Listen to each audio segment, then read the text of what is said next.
जो ओबीसी लोग हैं कि आप अगर हिंदू राष्ट्र के भ्रम में हैं तो उसका रिजल्ट देख लीजिए।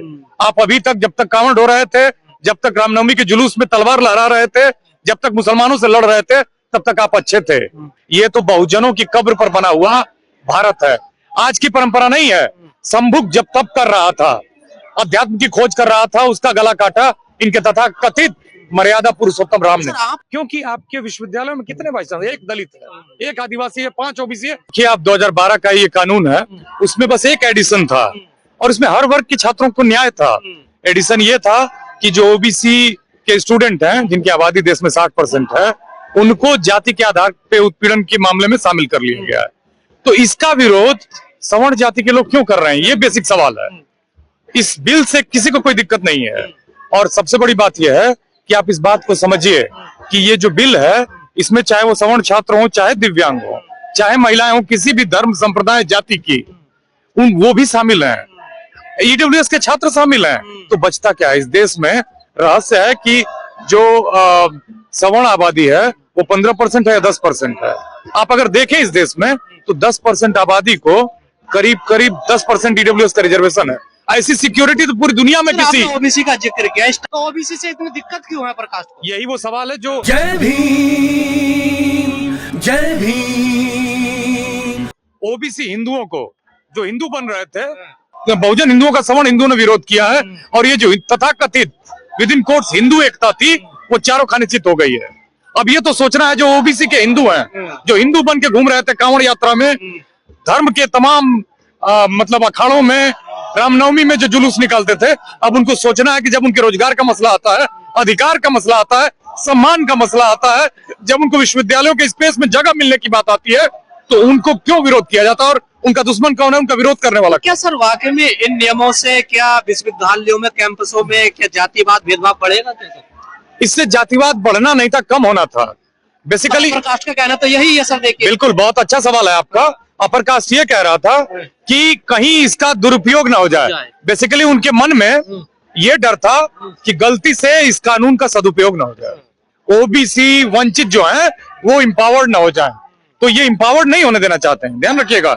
हिंदू कहेंगे, एकता की बात करेंगे, जब मुसलमानों को आपको टॉर्चर करना होगा, उनको टारगेट करना होगा, तो जब आपकी बात आएगी तो आप इस समाज में वही पंचम वर्ग के हैं, बाहर हैं, आप यहाँ एग्जिस्ट नहीं करते हैं। अभी प्रोफेसर आर मोहन गोपाल का, जो केरला के एक प्रोफेसर हैं, उनका एक वीडियो वायरल है 2 मिनट का, जिसमें वो कहते हैं कि ये जो इस देश में जो कोर्ट रिप्रेजेंट करती है वो पीपुल्स कोर्ट है, लेकिन वो कुछ लोगों की कोर्ट है, कुछ लोगों की कोर्ट है, ओलिगार्की के लोगों की कोर्ट है। ओलिगार्की का मतलब कुलीन तंत्र का।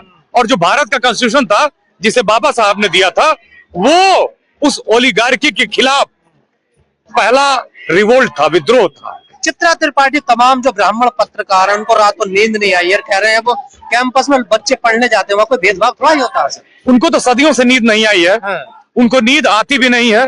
होता यह है कि जब आप कॉन्स्पिरेसी करते हो, जब एक दलित भाई को, आज बहुत वीडियो वायरल है सोशल मीडिया पे, एक जौनपुर का, कि एक दलित समाज का प्रधानाध्यापक सर्वे के लिए जाता है एक पुरोहित वर्ग के व्यक्ति के घर पे, उसके घर का आदमी पानी एक गिलास ऑफर कर देता है, वो पी लेता है। पीने के बाद वो जो मालिक है घर के, उनको मालूम चलता है कि अरे ये तो तथाकथित हायरार्की में छोटी जाति के हैं, वो उनको गाली देके उस घर से भगाते हैं। वो वीडियो वायरल है। ये भारत 21वीं सदी का है। अच्छा, भारत को लोग कहते थे कि इसका बड़ा गौरवशाली इतिहास है। ये तो बहुजनों की कब्र पर बना हुआ भारत है, आज की परंपरा नहीं है। संभुक जब तप कर रहा था, अध्यात्म की खोज कर रहा था, उसका गला काटा इनके तथाकथित मर्यादा पुरुषोत्तम राम ने। आप खुद प्रोफेसर, आपने फेस किया है कुछ ऐसा? क्या सब फेस करते हैं। जब मुलायम सिंह पहली बार चीफ मिनिस्टर बने, मैं छोटा बच्चा था, मैं मुलायम सिंह को जानता भी नहीं था। हम लोग जीके की किताब में याद करते थे कि नारायण दत्त तिवारी यूपी के चीफ मिनिस्टर हैं। जब मुलायम सिंह सीएम बने, कांसीराम जी के साथ गठबंधन में, उन्होंने समाजवादी पार्टी बनाई। उससे पहले वो जनता दल से सीएम बने, शायद 23-24 दिसंबर था, 1990 था या 89 था। आपको, मुझे पहली बार आश्चर्य हुआ जब मैं बच्चा था, मैं जानता भी नहीं था मुलायम सिंह कौन है। सीएम बनने के बाद, चूंकि मैं यादव था, लोगों ने कहा कि अरे मुलायम, मैं दंग रह गया। मैंने कहा मैं मुलायम नहीं हूं भाई, मैं संदीप हूं। तो ये जाति का असर है कि ये छोटी जाति की जो हायरार्की में लोग हैं, उनको ये पचा नहीं सकते हैं। हर कोई यहाँ जाति का दंश झेलता है। जो हमारे आदिवासी समाज के लोग हैं वो ज्यादा झेलते हैं, दलित समाज के लोग उससे भी ज्यादा झेलते हैं, क्योंकि वो मेन लैंड में रहते हैं और उनसे छुआछूत का मसला है। आदिवासी तो फिर भी जंगल में रहते हैं, जो पिछड़े हैं उनका डिस्क्रिमिनेशन दूसरा है, लेकिन डिस्क्रिमिनेशन है। लेकिन प्रोफेसर रतनलाल कहते हैं कि जो लोग विरोध कर रहे हैं वो मेरे को आके देख ले, मेरा पिछले 10 साल से प्रमोशन नहीं हो रहा, मेरा जाति के नाम पर शोषण हो रहा है। कौन कहता है कि शोषण नहीं होता? मैं तो कह ही रहा हूँ कि शोषण केवल और केवल शोषण होता है। ओबीसी तो एक ऐसा समाज है, ओबीसी की दिल्ली विश्वविद्यालय में सबसे ज्यादा सीटें जो नौकरियों की है वो एनएफएस कर दी गई हैं। ओबीसी तो इतना सेंसिटाइज्ड है, हिंदू बन के घूम रहा था। जब आप कांवड़ उठाओगे तो आपको अधिकार नहीं मिलेगा। आपको अधिकार मिलेगा जब आप रैदास को पढ़ोगे, चमार थे वो जाति से, कबीर को पढ़ोगे। रैदास ने कहा कि जाति जाति में जात है, जो केलन के पात, रैदास मानुष न जुड़ सके जब तक जाति न जात। उन्होंने 2 लाइन में थीसिस लिखी थी, किसी और ने नहीं लिखी थी। तो ये जो है ये उत्पीड़न लंबे समय से रहा है। और ये पर सर जो लोग कहते थे कि जो मोदी का विरोध करेगा वो देश का विरोध करेगा, आज वही लोग आगे देखिए मोदी जी के विरोध में। देखिए, जब इनका इंटरेस्ट टकराता है तो ये कुछ भी करेंगे। मोदी जी को भद्दी भद्दी गालियां दी जा रही है, गालियां दी जाएंगी, दी जा रही है सर, दी जाएंगी। और भी कारण ये है कि जब तक उनके रथ में वो घोड़े हैं तब तक वो ठीक है। जिस दिन वो उनके बिना काम के हो गए वो गाली ही दिखाएंगे। वैसे वो भी हायरार्की में नीचे ही है, कहते भी हैं अपने को। लेकिन मामला ये है कि इस देश में जातिवाद ही एक सच्चाई है। हम कहते हैं ना कि भारत एक यूनियन ऑफ स्टेट्स है, यूनियन ऑफ स्टेट से ज्यादा भारत एक यूनियन ऑफ कास्ट है। जाति एक सच्चाई है। बाबा साहब का जो भीमराव अंबेडकर का संविधान था वही पिछड़ों को गौरव दिला सकता है। अगर वो संविधान नहीं होता तो हम आज पशुओं में हमारी गिनती होती। आज पशुओं में गिनती, वैसे भी हमको गिन नहीं रहा है। पर सर दलित पिछड़े जो नेता हैं इनका रवैया भी तो कुछ समझ में नहीं आ रहा सर। देखिए आपने कैसे पलट गए एक दिन में सर सारे। देखिए, उन नेताओं से नेता राजनीति करते हैं। हमेशा परिवर्तन जो है वो सांस्कृतिक सामाजिक स्तर पर हुआ है। जो परिवर्तन हुआ वो सांस्कृतिक आंदोलनों से हुआ। कबीर के जो भी परिवर्तन हुआ है उसके लिए मैं ऋणी हूँ। कबीर का उसके लिए मैं ऋणी हूँ। बाबा साहब का, महात्मा फुले का, ये कोई राजनीतिज्ञ नहीं थे, उसके लिए मैं ऋणी हूँ। तथागत बुद्ध का, उसके लिए मैं ऋणी हूँ। बसवन्ना का, तो हम सभी ऋणी हैं। तो ये देखिए, सांस्कृतिक सामाजिक मसला है। हम सभी को अपने दिन बदलने हैं। ये भारत हमारा है, 90% बहुजन समाज के लोगों। सर साहब आपको क्या कहता है, गाइडलाइन सही थी, इसमें कुछ खामियां भी थी? इसमें देखिए, इस गाइडलाइंस में कोई खामी नहीं थी, बस एक एडिशन था। वो एडिशन था कि ओबीसी के साथ जातिगत आधार पर भेदभाव नहीं होगा, उसका इंक्लूजन था। सवर्ण बिरादरी ने इसको बहुत ही गलत ढंग से रिप्रेजेंट करना शुरू किया। जबकि सवर्ण बच्चे को, जैसे मैं आपको एग्जांपल देता हूँ, अलीगढ़ मुस्लिम यूनिवर्सिटी में अगर कोई सवर्ण बच्चा पढ़ता है और उसके साथ भेदभाव होता है तो वो इस कमेटी के द्वारा न्याय मांग सकता है। लेकिन ये कह रहे हैं कि भाई महिलाओं के अगर मतलब महिलाओं की सुरक्षा के लिए कमीशन माने कमेटी बनती है विश्वविद्यालय के स्तर पे, तो हमको भी शामिल करो। ये कुछ ऐसी बातें कर रहे हैं। ओबीसी SC ST का रिजर्वेशन जाति के आधार पर है, तो फिर अगर उनको रेमेडी मिल रही है जाति के आधार पर तो उसमें गलत क्या है? अब हिंदू राष्ट्र कैसे बनेगा सर? हिंदू राष्ट्र नहीं, बहुजन राष्ट्र बनाने की जरूरत है। नहीं, ये जो हिंदुओं को एक कर रहे थे अब तो अलग अलग हो गए ना सब। नहीं, ये अलग हो गए। SC ST OBC वाले एक साथ हो गए। देखिए, ये कभी ओबीसी का विरोध दलित समाज ने नहीं किया। वो गले लगाने के लिए हमेशा तैयार है। आदिवासी दलित समाज हमेशा सम्मान देता रहा है। ये जो साधु संत हिंदू राष्ट्र बनाने की बात, RSS जो हिंदू राष्ट्र बनाने की बात करता, अब क्या होगा सर इसका? हिंदू राष्ट्र तो देखिए एक बोगस कंसेप्ट है। हिंदुत्व एक बोगस दर्शन है, हिंदू राष्ट्र एक बोगस कंसेप्ट है।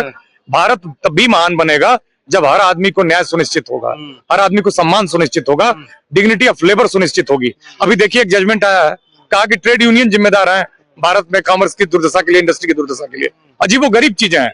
मेरा कहने का मतलब यह है कि हमें हिंदू राष्ट्र चाहिए ही नहीं। मैं आपके चैनल के माध्यम से कहना चाहता हूँ जो ओबीसी लोग हैं कि आप अगर हिंदू राष्ट्र के भ्रम में हैं तो उसका रिजल्ट देख लीजिए। आप अभी तक जब तक कांवड़ ढो रहे थे, जब तक रामनवमी के जुलूस में तलवार लहरा रहे थे, जब तक मुसलमानों से लड़ रहे थे, तब तक आप अच्छे थे। मुसलमान आपके दुश्मन नहीं है। मुसलमान आपकी सीटें एनएफएस नहीं करते हैं। मुसलमान आपको यूजीसी द्वारा गठित कमेटी में होने से, आपके बच्चों का नाम होने से, या उनकी जो रेमेडी मिल रही है, जो मैंने एक तरह से उनको जो सुरक्षा मिल रही है, उसका विरोध नहीं कर रहे हैं। मुसलमान इस देश के दुश्मन नहीं है, आप इस बात को समझिए। इस एक्ट के तहत जो गाइडलाइंस आई है, जनरल वालों को फंसाया जाएगा जानबूझकर, शोषण किया जाएगा कैंपसों में, देखिए झूठे मुकदमे लगाए जाएंगे। नहीं, आप झूठे मुकदमे की जो बात कर रहे हैं वो ये पूरी तरह से गलत है। इसलिए गलत है कि झूठे मुकदमे क्या अभी तक नहीं हो रहे हैं? अभी तक क्या रोहित वेमुला को न्याय मिला, पायल तड़वी को न्याय मिला? उनको कौन फंसा रहा था? अच्छा, जब आप ये कहते हो तो आप आंकड़ों से बात करो ना। उल्टे आप दूसरों की सीटें हड़प रहे हो। एनएफएस करके 3 बार एनएफएस करके आप ओबीसी की सीटों को ओपन कैटेगरी में कन्वर्ट करके अपॉइंट कर लेते हो। आप करो, डीयू में जो ओपन कैटेगरी है, जो सबकी कैटेगरी होती है, उसमें दलित भी अपॉइंट होना चाहिए। उन 50% सीटों में आप आंकड़ा निकालिए। और अभी तो ओबीसी का रिजर्वेशन 2009 में लगा है केंद्रीय विश्वविद्यालयों में। उससे पहले 1947 से लेकर 2009 तक आप देखिए कि जो 75% रिजर्वेशन था, SC/ST का 25% था, 15 7 22 ही था। जो 80% अपॉइंटमेंट हो रहे थे वो किसके हो रहे थे? 80% जो अपॉइंटमेंट हो रहे थे वो किसके हो रहे थे? सर एक बात समझ में नहीं आई, सुप्रीम कोर्ट सरकार से बार बार कहता रहा कि इस पर कोई सख्त कानून बनाइए। जो रोहित वेमुला वाला पायल वाला केस चल रहा था, अगर सरकार ने गाइडलाइंस बना दी तो सुप्रीम कोर्ट ने रोक लगा दी इस पर। यही दोहरा चरित्र क्या है सर? ये दोहरा चरित्र नहीं है, ये बहुत ही मायावी चरित्र है। क्योंकि आप देखिए 118%, वैसे इस सरकार में आंकड़ों का अपने आप में आंकड़ों की दुर्दशा है। आंकड़े सरकार खुद कह रही है कि 118% वृद्धि हुई है सर। 118%, 100 नहीं, 118%। और ये तो सरकार के आंकड़े हैं। सरकार के आंकड़ों को अगर आप ठीक से जांच दें तो वो कितने % आप जानते हैं? इतना डिस्क्रिमिनेशन है। क्योंकि आपके विश्वविद्यालयों में कितने भाई साहब? एक दलित है, एक आदिवासी है, 5 ओबीसी है। ओबीसी में भी ऐसे ओबीसी हैं जो नियरली अपर कास्ट के करीब आते हैं, जो बहुत बाद में ओबीसी बने हैं। दुलीपुली पंडित जो हैं जेएनयू की वाइस चांसलर, वो कितना ओबीसी अधिकारों के लिए लड़ती हैं, कितना सवाल उठाती हैं। ये वो सवाल है। और अब सबड़ कह रहे हैं हमने हरा दिया सरकार को, देखिए हमारी ताकत देखिए। चित्रा त्रिपाठी कह रही हैं कि पंडित ठाकुर ब्राह्मण जीते और बांटने वाले हारे। तो भाई हम देश को जोड़ने वाले हैं, देश हमारा है, हम कभी हार नहीं सकते। संघर्ष ही हमारा हमेशा पूंजी रही है। ठाकुर पंडित एक हो गए सर हैं? जी, ये दलित पिछड़े अलग हो गए, अभी ये एक साथ नहीं आते सर। ये चित्रा त्रिपाठी तो यही कहना चाहती हैं, जबकि हम तो ऐसा कभी नहीं सोचते। तो आप आगे क्या करने वाले हो सर आप लोग? आगे देखिए, ऐसा है कि शांतिपूर्वक ये जो आंदोलन है वो चलते रहेंगे। और ये जो बहुजन समाज है अब विश्वविद्यालयों में पहुंच चुका है, लगातार सवाल उठाता रहेगा, पूछता रहेगा कि ओबीसी के होने से उस कमेटी में क्या दिक्कत हो रही थी सवर्ण समाज को। सवर्ण समाज को जवाब देना होगा, किसी भी चीज को अपने जुगाड़ को भी सोचना होगा ना सर। बिल्कुल सोचना होगा, बिल्कुल सोचना होगा। ओबीसी को सोचना होगा कि बहुजन हिंदू बनना है या हिंदू बनना है। पूरे देश के अंदर जहां कहीं भी बहुजन समाज पर एट्रोसिटीज होती है, उस एट्रोसिटीज पर अगर वो व्यक्ति, वो परिवार मेरे पास तक पहुंच जाता है, जिन केसेज में मेरे फोन के जाने के बाद एक्शन हुआ, उस पर रेप केस तक है, कुल्हाड़ी से काटे हुए हमारे समाज के, बहुजन समाज के लोगों को काटा गया, उन पर कार्रवाई कराने का काम किया। ऐसे सैकड़ों मनुवादियों को जेल भिजवा चुका हूं जो मेरे समाज पे, मेरी बहन बेटियों पर अत्याचार करते हैं। मेरे फिल्म प्रोडक्शन हाउस के अंदर अगर कोई आदमी इलेक्ट्रॉनिक मीडिया के अंदर जाना चाहता है या फिल्म लाइन में जाना चाहता है, उसको फ्री ऑफ कॉस्ट ट्रेनिंग में दे रहा हूँ और देता रहूंगा। धर्म पढ़ाएंगे आपको, रामायण, महाभारत, गीता, बाइबल और कुरान। दोस्तों आपको पढ़ना होगा भारत का संविधान। 1984 में काशीराम साहब को ज्वाइन किया मैंने। जय भीम, जय भीम। और उस टाइम में 9th क्लास में पढ़ता था। उनके उस रास्ते पे काम करता हूँ। सामाजिक आंदोलन चलते रहना चाहिए, राजनीतिक आंदोलन चले या ना चले। ना बिकता हूँ, ना मुझे कोई खरीद सकता है, ना समझौता करता हूँ। सिर्फ 18 घंटे काम करता हूँ। जब तक मेरे समाज के, बहुजन समाज के पीड़ित व्यक्ति को न्याय नहीं मिल जाता, तब तक मैं बाबा साहब के विचारों और संविधान पर चलता हूँ। 9810085714। गांव की घटना है, ठाकुरों ने राइफल से गोली चलाई, मारने का प्रयास किया, सिर्फ बारात चढ़त के ऊपर की, इस रास्ते से बारात नहीं चढ़ गई, ठाकुरों का रास्ता है। सारे चैनल को बोला कि भाई स्टोरी चला दो, किसी कोई चैनल पे स्टोरी चलाने के लिए तैयार नहीं होगा। कौन से बहुजन समाज को न्याय दिलाने की बात कर? काशीराम साहब कहते थे कि मैं किसी की शादी में नहीं जाऊंगा, किसी के फंक्शन में नहीं जाऊंगा, किसी के घर नहीं जाऊंगा, ना शादी करूंगा, ना गए कभी। जो संगठन, जो राजनीतिक लोग चला रहे, वो अपने घर में पहले सुरक्षा और बंगला और पैसे का और बड़ी कार का इंतजाम कर रहे हैं। उस पर भी आपको सोचना चाहिए। फिल्म लाइन और इलेक्ट्रॉनिक मीडिया में इस समाज के लोग, जो पुअर सेक्शन है, पुअर कास्ट जिसको कहते हैं, SC ST OBC माइनॉरिटी, एक भी चैनल का कोई भी मालिक इस देश के अंदर आज तक नहीं है। क्यों नहीं है? हमारे चैनल लाइक, शेयर, सब्सक्राइब देखना मत भूलिएगा। इसी के साथ आप लोगों से विदा लेता हूँ। जय भीम, जय भारत, जय संविधान, नमो बुद्धाय।